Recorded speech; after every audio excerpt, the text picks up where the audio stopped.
we're going to continue this conversation right out of this quick break, talking about, some of these new sectors in Nigeria that are starting to shine a light and hopefully drive the economy. Please don't go away. Teaching my friends Nigerian slangs. Box 5. Read. Say, why you dey vex? Why you dey vex? Okay, that's not bad. Why you following me? Why you dey vex? Why you dey vex? Hey, Billy, say, why you dey vex?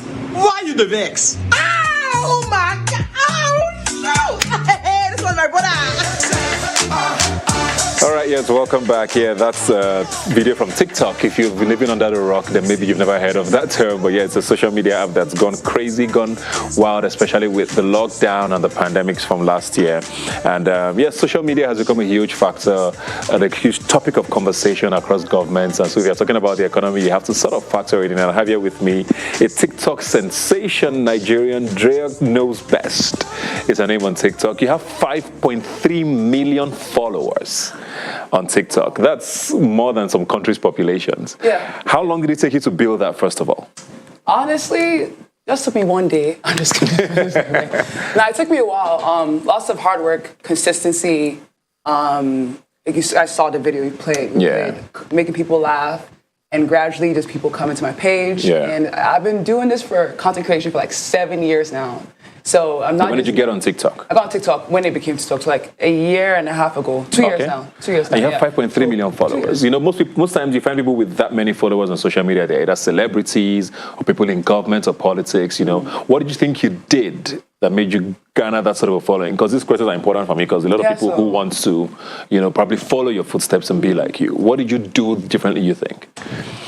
I think what I did differently was I was just being myself. That's the most important thing right now as a content creator. I feel like when people are trying to become content creators, they want to do what everyone else is doing. But literally just being your authentic self is enough. I always say, like, people come to your page because of your content, but they stay because of who you are. And a big part of my content is my Nigerian culture, because I love Nigeria. I love the food. I love the slangs and everything. Even though I was raised abroad, my parents always brought us back home. And I love the idea of me, like you saw the video.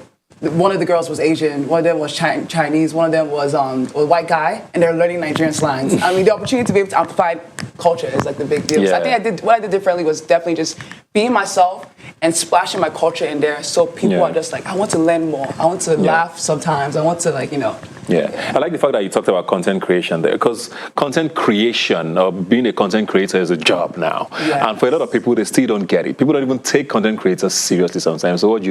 You just play around on the internet, is what they say. I know, going from the conversation I was having earlier, because the economy, we're so used to the traditional ways of making money, oil and gas, banking, and all of that. You are in this new space. Is it something that's worth your while? Talking about, earning you a living and, getting you by as a job. Yeah. So I'm happy that people are finally starting to realize that being a content creator is not just playing around with your phone. It's a lot of being consistent, creating every single day. But I think the best part about it is that these brands are starting to realize that no one is watching TV anymore. Everyone is on their phone. But they are watching Robin Minds. You better watch Robin Minds, yes. Yes. Well, I get you, yes. Everyone is on their phone scrolling, so we need to get our products on people's pages so people can buy our product. So product placement is one of the big parts that it plays in place for content creators like myself to make money. So I work with brands like Coca-Cola, Netflix, Google, McDonald's, the list goes on. And essentially, I'm so grateful for that opportunity, because it's like, I literally tell my fans, because again, my fans are like my friends. If I tell them this is what I'm using in my video, they're going to want to buy in that. Yeah. So when did you get your first sort of call from a brand saying, oh, we want to use you or want to pay you to place a product on your page? Was it expected? Did you pitch for it, or did it just happen? And how did it happen? One of the things I always tell people, like, you can either just wait for opportunity to come, or you can go out for it. So from the start, I've told you I've been doing this for 7 years. So I've always reached out to different brands. I go on LinkedIn, I'm like searching up if a product I like, I search for the company, who's the influencer manager, who's in charge of this. So I was always pitching myself to different brands. But I can't remember the first one I did, but the biggest one that I really enjoyed was Tide. It's a laundry detergent company. Detergent, yes. And they really wanted to work with me. And this was like this month. They really want to work with me. So they sent me the product all the way from America to here just to work with me.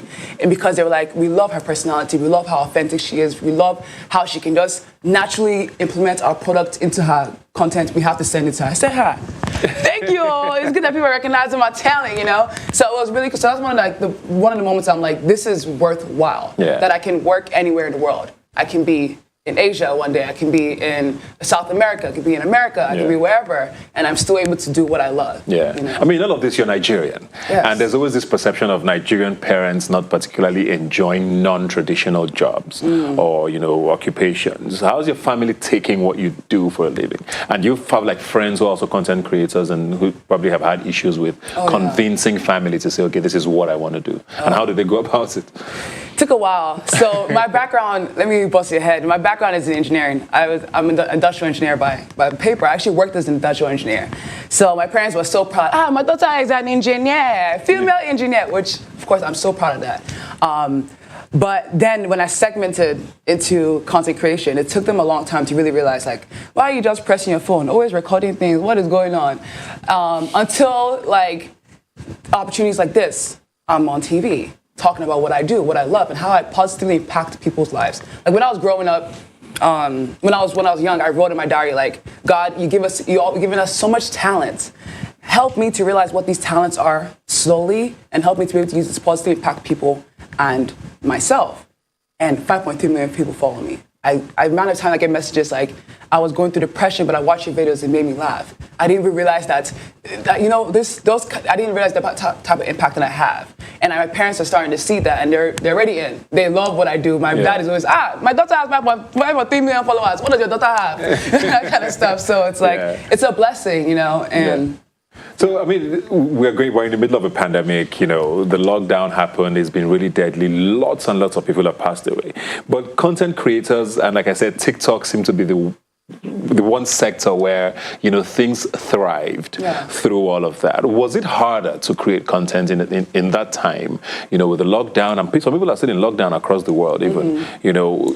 Was it harder to create content at a time when you couldn't go out and be inspired?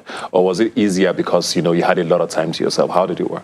Yeah, so during the lockdown, I started my NYSC, self-serving, and we were stuck at home at the beginning. So, like you said, as a content creator, you want to be able to get out and, you know, explore new places and get inspiration.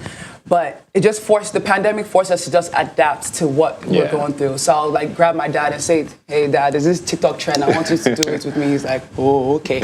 You know, just like adapting to your environment and just the pandemic. With what you have. Working with what you have, you know, and that's where authenticity plays a key part, because if you're, for example, you're a very fashionable guy, and if you start to create the content about comedy videos, people are going to be like, Ebuka, show us for fashion. So if you show us fashion videos, you know that's what's true to you. That's what really works. And that's what I do with my content. I brought in my mom, like, read these lyrics with your accent. Authenticity is key. So it just helped me be able to realize I can be creative from wherever I am. Just tap into those juices up here, and that's all that matters. I think that's a very good way to...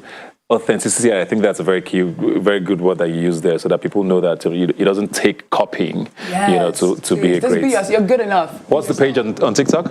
Drea Knows Best. Drea Knows Best. Yeah. Follow her.